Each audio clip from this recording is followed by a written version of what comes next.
네, 안녕하세요. 문학 수업을 시작하도록 하겠습니다. 자, 오늘은 윤선도의 어부사시사라고 하는 작품을 공부하겠는데요. 네, 윤선도 작가 한번 파악해 보도록 하겠습니다. 네, 윤선도 작가는 조선 중기의 문인이죠. 정치적으로 여러 어려움을 겪고 오랜 시간을 유배지에서 은거하게 되는데, 자, 이 시 역시도 보길도라고 하는 섬에서 지었던 작가의 작품입니다. 다행인지는 모르겠지만 윤선도가 조상으로부터 물려받은 재산이 어마무시하게 많았던 인물이거든요. 굉장히 갑부였어요. 나라에서 내로라는 부자였기 때문에 어, 유배지에서의 생활이 그렇게 궁핍하거나 고달프다기보다는 자연 속에서 유유자적하게 한가하게 즐기는 여유를 누릴 수 있는 모습을 가졌다라고 하는 것이 작품 속에 면밀하게 드러나는 부분들이 있거든요. 자, 이러한 특징들을 가지고 작품들을 보면은 내용이 조금 수월할 거예요. 윤선도에게 있어서 자연이란 고달픈 생계 유지의 공간이 아닌 여유와 삶의 흥취를 느낄 수 있는 공간이었다라고 하는 것. 자, 제목 봅니다. 어부사시사. 자, 제목 그대로 직역을 하면은 자, 어부의 사시, 사계절에 대한 노래. 그러면 어떻게 고기잡이를 하고 어떻게 팔고 생계를 유지하냐 이런 내용 아니라는 거 아까 이야기했죠. 자, 여기서의 부어부라고 하는 것은 진짜 어부의 삶을 살고 있는 직업인으로서의 어부가 아니라 가어옹이라고 표현하죠. 가짜 어부를 이야기하는 거예요. 다시 말해서 자연을 즐기고 있구나라고 하는 거, 강호한정가구나라고 하는 것을 체크하시면 되겠습니다. 자연 속에서 여유롭게 즐기는 모습을 노래하고 있구나라고 하는 거 체크하시면 될 것 같고, 여기 시를 보시면 교과서에 실린 거 선생님이 가지고 왔는데 춘사 1, 하사 2, 추사 9, 동사 10의 4편의 시를 가지고 왔어요. 이게 모두가 어부사시사에 들어가 있는 작품이거든요. 그런데 춘사가 1만 있는 것이 아니고 춘사가 1수부터 2수 쭉쭉쭉쭉쭉 해가지고 춘사가 10수까지 있어요. 자, 봄에 관련된 노래가 1수부터 10수까지 있는데 우리 교과서는 그 중에 1수를 가지고 왔구나라고 하는 거 체크하시고, 자, 여름 노래인 하수도 마찬가지예요. 1수부터 10수까지 있는데 2수를 가지고 온 거예요. 추사는 그 많은 것 중에 9수를 가지고 왔다라고 하는 것이고, 동사는 10수를 가지고 온 거예요. 그러니까 결국은 어부사시사는 사계절에 각각 10수씩 노래가 담겨져 있는 40수의 시조로 구성되어 있어요. 40수의 평시조가 연결되어 있는 거니까 이러한 아이들을 우리는 연시조, 평시조가 연달아 있다라고 해서 연시조라고 하는 거겠죠. 자, 하나하나의 시를 본다면 평시조지만 이게 전체적으로 보면은 40수가 연결되어 있기 때문에 연시조다. 하고자 하는 이야기가 많았다는 거겠죠. 뭔가 할 말이 많기 때문에 길게 시조를 나열했다. 그러나 평시조 자체가 초장, 중장, 종장, 예, 3장, 6구, 45자 내외라고 하는 정형시다라고 하는 거, 형식이 정해져 있는 정형시의 틀을 가지고 있다라고 하는 거 체크하시면 될 것 같아요. 자, 그럼 시를 보시면 조금 특이한 부분이 있거든요. 자, 봅니다. 자, 앞개에 안개 걷고 뒷매에 해 비친다. 뱉더라 뱉더라. 밤물은 거의 디고 낮물이 밀어온다. 지구촌 어사와 강촌 온갖 고지 먼 빛이 더욱 좋다. 넌잎에 밥 사두고 방차느라 장만 마라. 닷들어라 처얌잎은 써있노라 녹사이 가져오냐 지구총 어사 무심한 백구는 내쫓는가 제쫓는가. 자, 보시면 이게 초장, 중장, 종장의 3장으로 되어 있다는 느낌이 없어요. 그런데 뭔가 반복되고 있는 느낌, 우리가 춘사와 하사만 봤지만 반복되는 느낌이 있죠. 자, 이 부분이에요. 뱉더라, 닷들어라. 초장과 중장 사이에 있는 이 말들이 굳이 없어도 되는 말인 것 같아요. 뱉더라, 닫들어라, 닫디어라, 배 붙여라 라고 하는 것은 이 부분에서는 굳이 필요 없지만 여음구예요. 그리고 아무런 무의미한 말들은 아닌 것 같아요. 여음구가 남는 의미다라는 의미지만 이 자체가 아예 불필요한 의미가 없는 말은 아닌 것 같아요. 근데 뭔가가 반복되어 있구나라고 하는 것도 체크할 수 있을 것 같고. 자, 그리고 뒷말에 보시면은 지구총 지구총 어사와 여기 지구총 지구총 이 반복되고 있어요. 이 역시 마찬가지로 여운구에 해당되는 부분이겠죠. 완벽하게 같은 말이 반복되고 있으니까 이 아이를 후렴구라고도 볼 수 있을 것 같아요. 반복을 통해 주는 거니까 당연히 운율을 형성하고 있는 거 요소가 될 수 있고, 더불어서 얘네들이 아까 선생님이 무의미한 것들이 아니라고 이야기했어요. 자, 의미가 있어요. 그 의미는 생동감을 부여하는 효과를 주거든요. 어떤 의미이길래 생동감을 부여하고 있는지 먼저 이것부터 확인하고 가도록 하겠습니다. 자, 초장과 중장 사이에 있는 여운구인 뱉더라, 뱉더라, 닫들어라, 뜨리리를 해서 배 붙여라 까지는 자, 배를 떠라, 배를 띄어라, 배를 띄어라 라는 의미고 닫들어라, 닻을 올려라 라는 뜻이에요. 여기 들어라 보시면 자, 닻을 들어라 들다, 닻을 들다 라는 의미인데 이거 명령어 어미니까 자, 닻을 들어라 라는 의미인데 이게 지금 연철 표기가 된 거죠. 받침인 리을이 바로 올라가서 들어라라고 연철 표기가 된 거예요. 자, 돛을 달아라 마찬가지죠. 달아라가 되는데 연철 표기돼서 다라라가 되는 거예요. 자, 어쨌든 간에 배를 띄운 다음에 닻을 달고, 닻을 올리고, 돛을 달고, 이어라, 이어라, 노를 젓고, 돛을 내리고, 배 세우고, 배를 메고, 배를 닻을 내리고, 배를 붙이는 것까지. 자, 보이시죠? 출항에서 귀항까지의 과정을 순서대로 보여주고 있어요. 모든 40수의 시조 중에 모든 1수에서 초장과 중장 사이에는 뱉더라를 넣고 자, 모든 40수 중에 10수에는 배 붙여라를 넣은 거예요. 그래서 작품을 유기적으로 연결하고 있다라고 하는 것도 체크하시고 자, 공간적 배경과 내용이 조화롭게 어우러져 있다. 내용, 배를 띄우는 거, 닻을 드는 게 각각의 수와 연관지어서 내용을 이야기하고 있으면서 흥치를 돋우고 사실감을 더해주는 효과를 여러분들은 기억하셔야겠죠.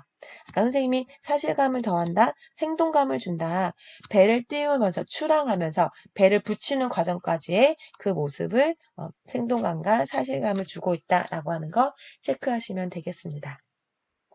자, 지구총 어사와라고 하는 것은 중장과 종장 사이에 있었던 후렴구, 여음, 남는 음인 후렴구라고 했어요. 반복을 통해서 운율을 형성하는 거 당연한 것이고 사실 이 말을 잘 보면 이게 지금 지국총 어사와잖아요. 자체가 지금 음차한 거예요. 음을 따왔는데 이 음차라고 하는 것 자체가 지국총이 찌그덩 정도의 소리예요. 찌그덩 노 젓는 소리의 의성어를 음차를 활용해서 지국총이라고 표현한 거예요. 어사와는 어여차 정도의 감탄사가 되겠죠. 자, 이렇게 해서 자, 노를 젓는 모습을 형상화하고 있기 때문에 형상성과 그 자체로 의성어를 활용해서 찌그덩 어사와라고 표현한 거. 자, 음악성을 주고 있다.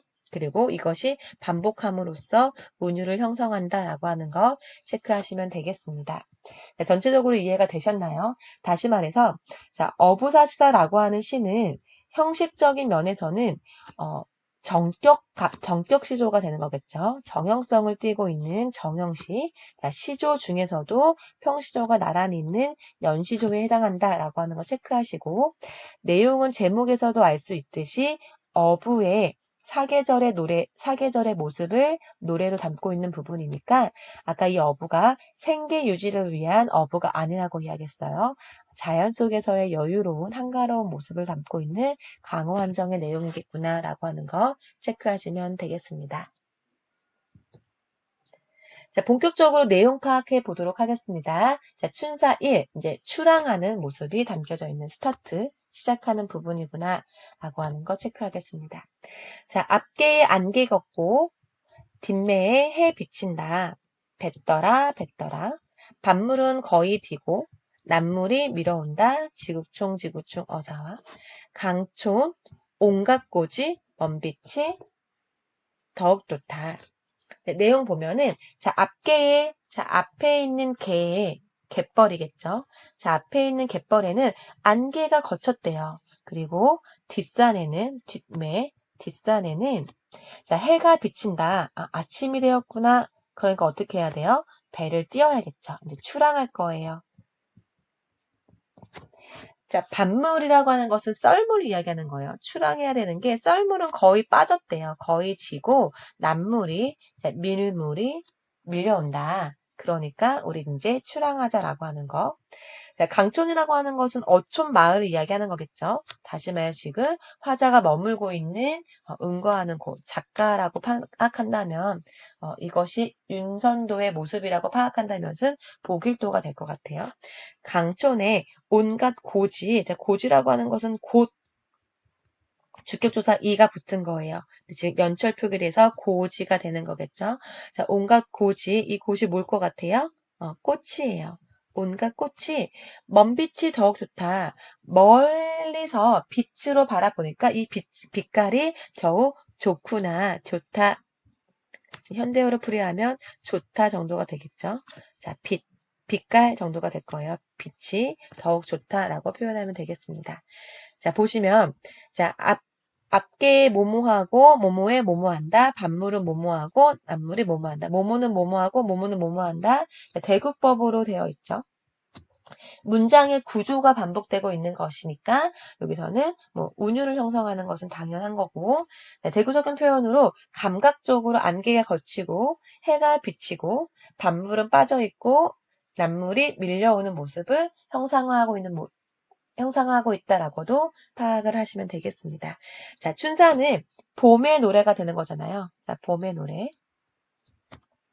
그러면 봄임을 알 수 있는 것이 무엇인지를 파악을 하셔야겠죠. 뭐가 있을까요? 여기 꽃이라고 하는 거. 꽃만 표기하면 안 되겠죠. 여기 연철 표기됐으니까 여기까지 표현해야겠죠. 고지라고 하는 거. 원래는 이게 지금 주격 조사까지 붙은 건데 여기에 포함되어 있어서 여기까지 표기하겠습니다. 자, 온갖 꽃이 피어 있는 거. 그 빛이 너무 아름다운 것이 봄의 경치를 알 수 있는 계절감을 나타나고 있는 시어구나라고 하는 것 체크하시면 되겠습니다. 춘사 자체는 강촌의 봄 풍경 정도로 요약할 수 있겠네요. 강촌의 봄 풍경에 대해서 이야기하고 있다라고 하는 거 체크하시면 되겠습니다. 자, 이제 하사로 넘어갑니다. 여름의 노래는 어떠한지. 자, 일수였다면 뱉더라가 되겠지만 여기서 지금 닷들어라로 닻을 들어 올리는 것을 이야기하는 거겠죠. 자, 연잎에 밥 싸두고 반찬을 한 장만 마라. 연잎이라고 하는 건 연꽃잎을 이야기하는 거겠죠. 여기다가 밥을 싸두고 반찬 따로 장만하지 말래요. 그러면 이제 지금 우리가 출항했잖아요. 출항했으니까 거기서 자급자족 하겠다는 거예요. 상상하면 되잖아. 물고기 잡으러 어부의 삶을 살기 위해서 여유롭게 놀고 있는 낚시를 하러 지금 배를 띄웠어요. 그러니까 거기서 물고기 잡으면 그것으로 반찬 삼으면 되니까 연잎에 밥만 싸두고 출발하겠다는 거예요. 보통 이건 소박한 밥상을 이야기하는 거겠죠. 소박한 밥상을 이야기함으로써 사실은 안분지족한다. 자신의 분수에 만족한다라고 했지만 안분지족할 수 있었던 것은 작가가 여유 있는 삶을 살았기 때문에 안분지족할 수 있었다라고 하는 것도 체크해 두면 될 것 같아요. 어쨌든 간에 소박한 밥상이구나 라고 하는 거 체크하면 될 것 같아요. 밥만 싸두고 반찬은 장만하지 말래요. 그래서 이제 닻을 들어서 출발할 거예요. 청양잎은 뭔지 몰라도 청색이겠거니라고 친다 하더라도 청양잎은 써 있대요. 뭔지 모른다 치더라도 사실 갓이거든요. 머리에 쓰는 삿갓 정도가 되겠죠. 삿갓은 내가 썼다. 여름이잖아. 햇빛을 가려야겠죠. 써 있다. 녹사의 녹색인 건 알겠고 의만 알아도 되잖아. 이거 옷인 거잖아요. 이거 지금 우비예요. 비옷을 이야기하는 거야. 녹사의를 가져왔느냐. 뭔가 동행인이 있다는 거. 아까 선생님이 얘기했지만 윤선도 작가가 어려운 삶을 살았던 사람이 아니기 때문에 아마 하인 정도가 될 거예요. 내가 지금 삿갓은 썼는데 비옷, 도롱이라고 표현되어 있어요. 비옷은 가져왔느냐. 자, 무심한 백구는 내쫓는가 제쫓는가. 자, 무심한은 직역하면 마음이 없다는 건데 보통 고전 시가에서 무심하다라고 한다면은 욕심이 없다. 라고 하는 것을 의미해요. 자, 그리고 백구라고 하는 것도 직역하면 흰 갈매기인데, 보통 흰 갈매기는 자연을 의미하는 거겠죠. 자, 어쨌든 간에 무심한, 아무 생각이 없이 자유로운, 뭔가 홀가분한 백구가, 자, 나를 쫓는 것인가, 제가 쫓는 것인가, 내가 쫓는 것, 나를이 아니겠죠. 선생님 실수했어요. 내가 쫓는 것인가, 제가 쫓는 것인가. 이것은 나라고 하는 1인칭 대명사에 이라고 하는 주격조사가 붙은 거예요. 근데 선생님이 아까 나를이라고 했는데 나를이 아니고 나가가 되겠죠. 내가 백구를 쫓는 거냐. 저라고 하는 대명사죠. 에다가 이라고 하는 주격고사가 붙은 거예요. 주격고사가 아니고 주격조사겠죠. 그러니까 저가 쫓는 것인가? 저라고 하는 거 대명사라고 표현했는데 저는 뭘 의미하는 거예요? 백구겠죠. 배를 띄었어. 닻을 들었어요. 이제 바다 위에 올라갔는데 바다 위에 한 마리 갈매기, 흰 갈매기가 왔다 갔다 하는 거예요. 그래서 지금 갈매기가 나를 따라오는 건지 저가 갈매기가 나를 쫓아오는 건지 내가 갈매기를 쫓는 건지 모르겠다. 어쨌든 간에 그게 하나가 되었다라고 하는 거 우리가 보통 뭐라고 표현하죠? 자, 무라일체다라고 표현하죠. 자연과 내가 하나가 돼서 어우러진 모습을 이야기하고 있는 거구나라고 하는 것을 체크하시면 될 것 같아요. 큰 욕심 없이 연잎에 밥 싸두고 반찬 없이 물고기 잡으면 물고기 먹어야지라는 마음으로 삿가 쓰고 그다음에 도롱이, 비옷을 준비해가지고 바다로 지금 올라간 거예요. 바다로 진입을 했다라고 하는 거. 그래서 자연 속에서 자연과 하나가 되어서 백구와 하나가 되어서 있는 모습을 하사에서 그리고 있다라고 하는 거 체크하시면 되겠죠. 자, 여기서 알 수 있는 여름, 하사니까 여름의 모습은 뭐가 있을까요? 여름을 나타내는 계절감을 드러내고 있는 시어를 한번 찾아볼까요? 그쵸? 연잎이라고 하는 거 여름임을 알 수 있는 부분이고 청양잎이라고 하는 거 갈대로 만든 삿갓이니까 여름에 햇빛을 가리는 용도로 쓰겠죠. 비옷도 보통 여름에는 비가 많이 오니까 녹사이도 계절감을 주고 있다라고 하는 거 체크하시고 자, 무라일체의 경지를 보여주는 무심한 백구는 내쫓는가 제쫓는가 자주 나오는 부분이고 이 무심한 백구 역시도 보통 자연 친화적인 시에서 자주 등장하는 대상이다라고 하는 것도 체크하시면 되겠습니다.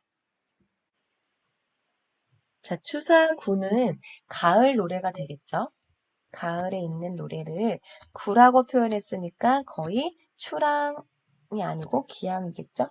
지우고 자 다시 기항을 하는 배를 붙이는 돌아오는 바다에서 돌아오는 내용이겠구나라고 하는 거 닻을 뒤어라 닻을 내려라 라고 이야기하고 있습니다. 자, 우희라고 하는 것은 위라는 현대어로 풀이하면 위가 되겠죠. 여기 희의 종성체험 보이네요. 옷 위에 서리가 올라왔대요. 옷 위에 서리가 얹혀졌나 봐요. 그런데 치운 줄을 모랄로다. 치우다라고 하는 것은 춥다. 추운 줄을 모랄로라. 추운 줄도 모르고 내가 지금 신나게 뭔가 정신이 팔려있구나라고 하는 거. 고기잡이 하는 게 너무 좋아서 내가 추운 줄도 몰랐다. 실제로 안 춥진 않았겠죠. 옷 위에 서리가 얹혀졌는데. 근데 내가 추운 줄도 모를 만큼 즐겁구나, 즐기고 있구나라고 하는 거 체크하시면 되겠습니다. 추위를 잊을 정도로 즐겁다 정도로 파악하시면 되겠죠. 자, 두선이 좁다 하나 부세가 어떠하니 이거 조금 해석이 어려운 것 같아요. 자, 봅니다. 조선은 조선이야. 조선은 우리나라를 의미하는 거 아니겠죠. 한자 보셔야죠.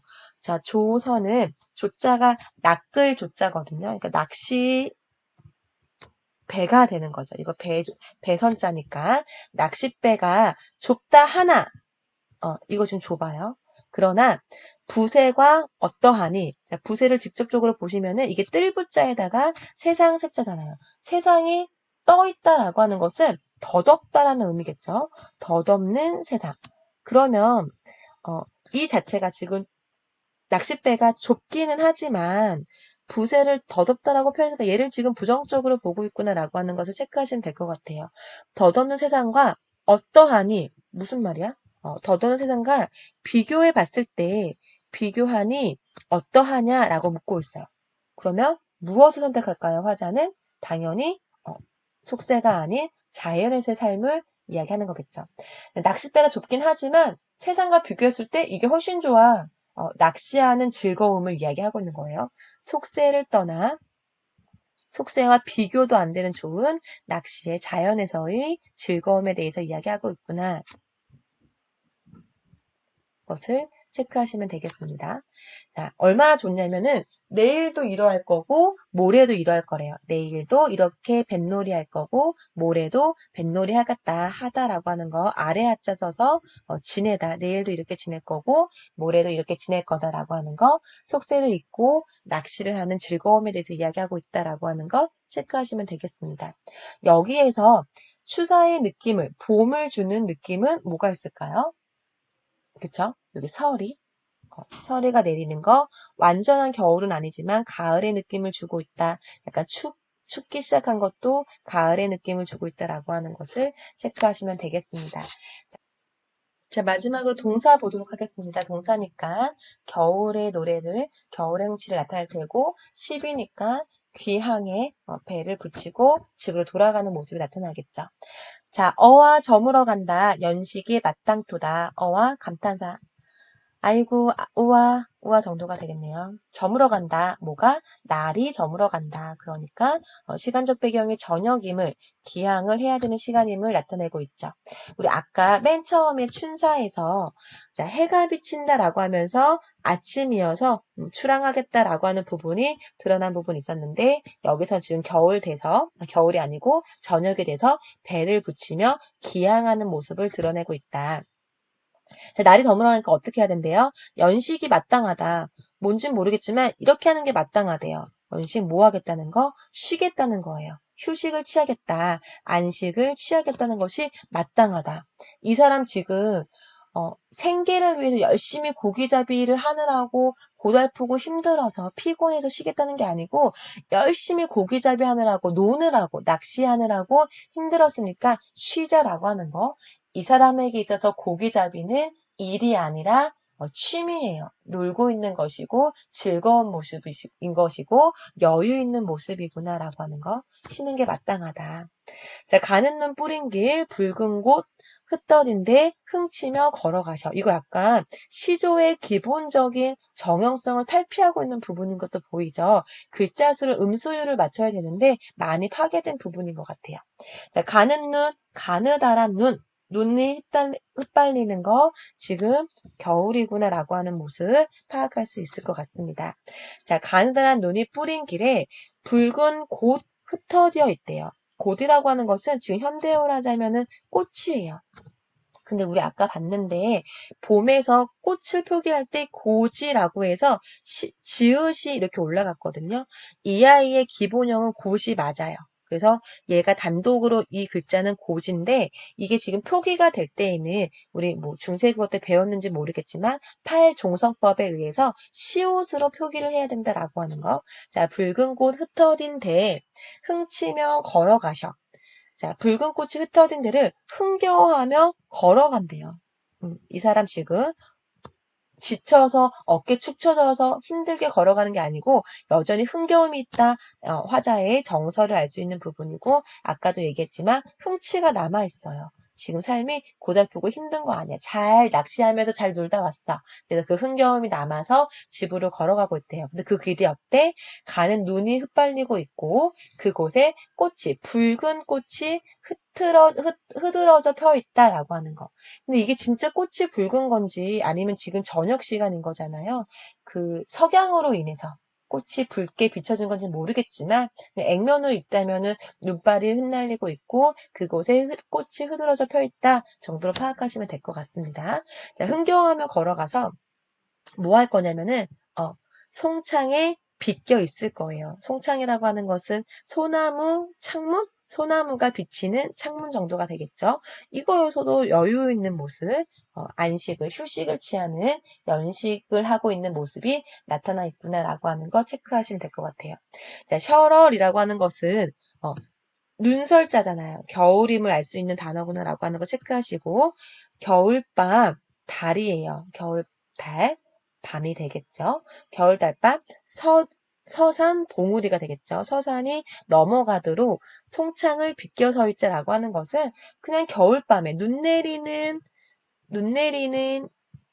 3월 겨울밤에 흥치에 대해서 이야기하는 거예요. 신나게 놀고 와서 배를 붙인 다음에 집에 와서 창문에 빗대어서 서 있다라고 하는 거. 겨울의 아름다운 경치를 감상하며 서 있는 화자의 흥치를 볼 수 있다라고 하는 거 체크하시면 되겠습니다. 자, 마지막으로 이제 정리를 하겠습니다. 자, 화자의 상황과 정서 봅니다. 자, 화자는 나일 테고 이 나라고 하는 것은 가어옹이다라고 표현했습니다. 가짜 어부. 자연 속에서 어촌의 생활을 즐기고 있다라고 하는 거.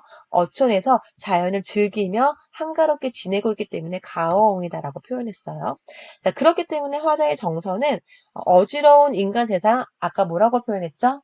그렇죠. 추사에 보면은 부세라고 덧없는 세상이라고 표현했어요. 이거 원치 않아. 난 자연이 훨씬 좋아가 되는 거겠죠. 자연에서 만족감을 누리고 있다라고 하는 거. 강호한정의 모습, 전원적이고 풍류적인 삶의 모습을 드러내고 있다라고 하는 거 체크하시면 되겠습니다. 자, 시간의 흐름에 따른 거예요. 아침에 배를 띄어서 출발해서 저녁에 돌아오는 것까지 추나추동의 계절의 흐름에 따른 것도 시간의 흐름이고 아침부터 저녁까지도 시간의 흐름이다라고 하는 거 체크하시고 출항에서 귀향까지 그러니까 이것도 시간의 흐름이라고 볼 수 있겠죠. 어부의 하루 일과를 시간의 흐름에 따라 전개하고 있다라고 하는 거 체크하시면 되겠습니다. 자, 사계절 1년, 그다음에 각각의 하루의 일과를 이야기하고 있더라. 자, 오늘 수업은 여기까지입니다. 학습지를 다운받아 풀어보시고 궁금한 내용을 질문 게시판에 올려주시면 됩니다. 자, 수고하셨습니다. 다음 시간에 건강하게 만나기를 바랍니다.